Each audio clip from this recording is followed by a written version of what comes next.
All right, guys, welcome back into another NFL DFS video. My name is Eric Paulzine, and we are going to be taking a trip to Value Town.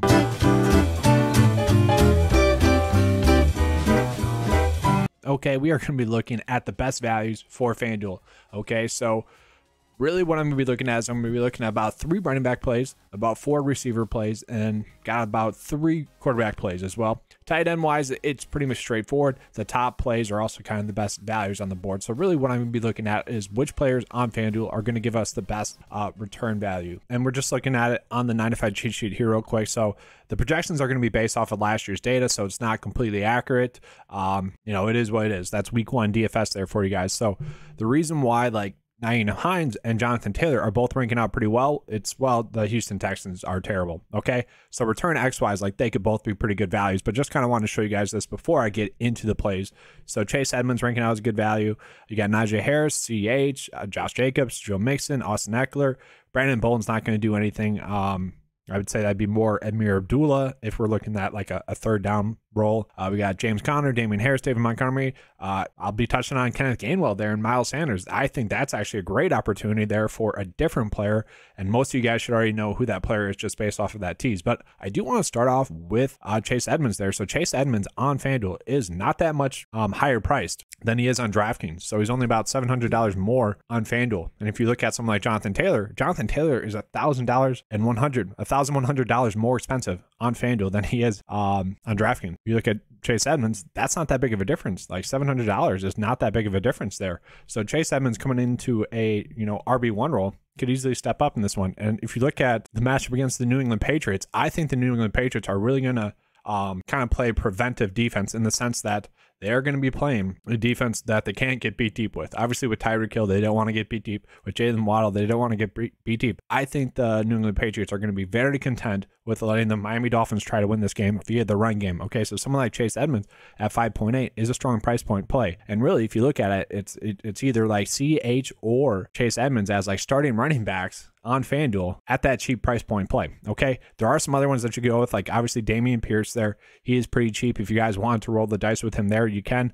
And then going a little bit lower, I kind of mentioned Kenneth Gainwell. I actually like Boston Scott. So Boston Scott in preseason week 2, both Scott and Gainwell were healthy. It was actually Boston Scott that had the starting role there, which suggests that he's the RB2 in this offense. The whole offseason, everyone kind of forgot about Boston Scott. Boston Scott, could potentially fall into a decent running back role, the touchdown role in that offense, I guess, if you will, where Miles Sanders just doesn't score touchdowns. And I do expect that to kind of regress in a positive way. But Boston Scott, not a terrible play on FanDuel at 4.9. Obviously a GPP only play, not a cash play, but if he scores a touchdown, that wouldn't really be shocking. And that's really all he needs to do there to hit value. So you could see that happening. And I do think it's worth mentioning that Michael Carter as well at 5.2. He is kind of the 1A right now in that offense, it seems like, over Breece Hall, who's probably the 1B in that offense. So if you wanted to play Michael Carter, we did see him have a couple of, a solid game stretch in there. At 5.2, he's not going to kill you if he only gets 8 FanDuel points. But really, the value in a strange way, as we saw, was Jonathan Taylor at 10,000, which is kind of crazy. You got Joe Mixon, Najee Harris as well. That's some of the better value on the slate. And then going lower, nothing that we love too much. Obviously, we're if we play Damian Harris or AJ Dillon, we'd be hoping for some touchdowns there. Okay. And I don't want to say this, but I've kind of mentioned how Travis Etienne pass catching back, James Robinson, is he going to be active? Maybe Snoop Conner falls into the end zone for a touchdown. I doubt that. Let's not even put that out there. That's not going to happen. But I could see Snoop Conner being the short yardage back there while James Robinson is trying to get health. Okay, I guess that's neither here nor there. Now we're going to look at the receiver value here on this slate.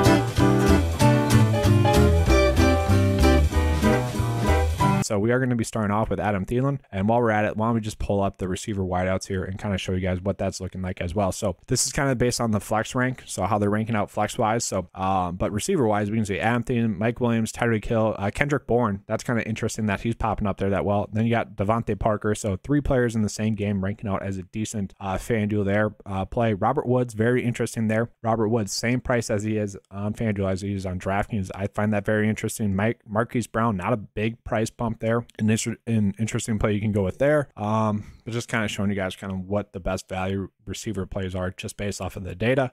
For me, I do actually agree with Adam Thielen. The only problem with Adam Thielen as a play is that I worry about this Packers secondary. This Packers secondary should be a shutdown secondary, especially on paper. Okay, they should be shutting down receiver number 1s and receiver number 2s. Obviously, Justin Jefferson is the receiver 1 in that offense now, but Adam Thielen, it's not like he's really lost a step. We didn't really see that last year. So Adam Thielen, touchdown upside's definitely there. If you look at which players on that offense are most likely to score a touchdown, Dalvin Cook, then probably Adam Thielen, and then probably Justin Jefferson, and maybe, I don't know, it's not going to be Jalen Reagor. It's probably going to be KJ Osborne there. So an interesting play, a decent touchdown upside play there. And then so is the next player that I'm going to mention. It's going to be Mike Williams. So Mike Williams kind of ranking out well there on the cheat sheet here.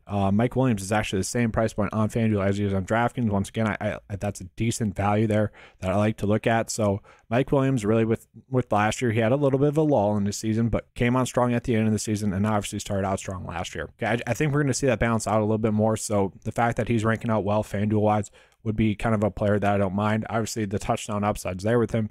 Mike Williams, much more of a touchdown player as compared to like Keenan Allen, who's much more of a possession player. So let's just kind of look at it. Both the Chargers receivers are strong plays, okay, like each and every week. But I tend to like Mike Williams a little bit more on FanDuel, and I tend to like Keenan Allen a little bit more on DraftKings because PPR, obviously, Keenan Allen much more of a possession receiver, whereas Mike Williams much more of a jump ball receiver, much more of a touchdown type receiver. Okay, so it does make sense that he's popping up there on FanDuel. From there, I actually do like Devontae Parker. I think that actually makes a lot of sense.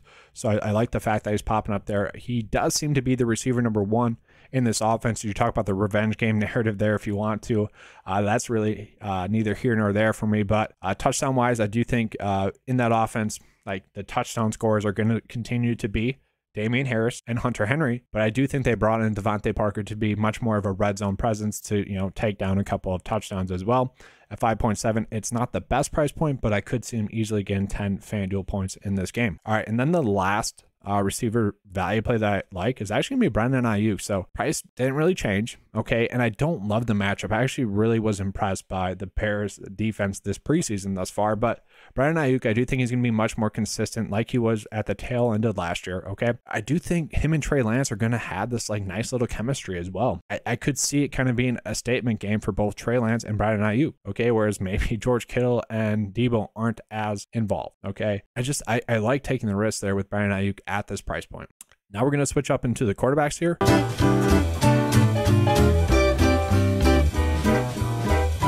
So like Justin Herbert's actually ranking out pretty well value-wise here on this slate. Not a terrible price point there, and I'll pop it up here once again on the 95 cheat sheet just so you guys can kind of see it there.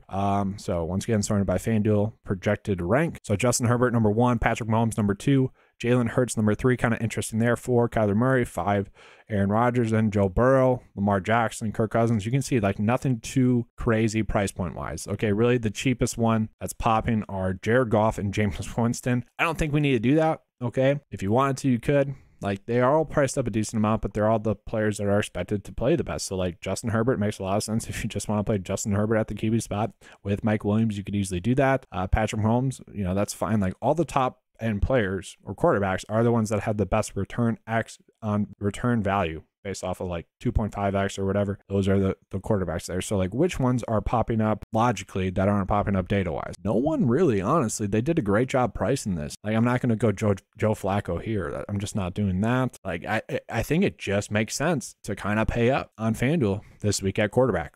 And once again, not all slates are created equally. Whether that's DraftKings or FanDuel, sometimes the slate just kind of sorts itself out and tells you what you need to do. So on this slate, I think it makes a lot of sense just to pay up for quarterback. Okay, I will say just on the season, I know the Saints defense was good last year. Marcus Mariota looked really good this preseason. So maybe not next week, maybe not the second week, maybe not the third week, but there is going to be a week this season where I think his price point is going to be cheap enough to the point where we can play him. He looked really sharp this preseason, and I'm kind of just excited to play him. Like I don't think it's going to happen this week, but yeah, I do think you can play him. And then on the tight end spot, it was really more of the same. All the best like return X value plays were the top end players, unfortunately. Mark Andrews, Travis Kelce, but that's kind of Dallas Goedert. That's kind of normal because Obviously, touchdowns are more of a key factor on FanDuel with the half-point PPR. So it makes sense where the top end players are separating themselves out a little bit more because they actually score a little bit more. The one player that was standing out decently was Pat Freiermuth here. So if you want to play him there, FanDuel wise, he'd be an okay tight end play. Don't love it, don't hate it, but you could usually get away with it. Hunter Henry, I think, does have a decent chance to score a touchdown. I already mentioned that. Austin Hooper does seem to be kind of the tight end one in that, Titans team. Is he maybe the second best pass catching option in that offense as well? Possibly. It's okay, but we're kind of just guessing there. It's not sexy there. Okay. That's kind of the problem. Okay. So there are some decent value plays, nothing too crazy that I love. But that's all I have for you guys for this video. Hopefully you guys enjoyed it. If you did, please give me a like, subscribe. And as always, guys, let's keep cash.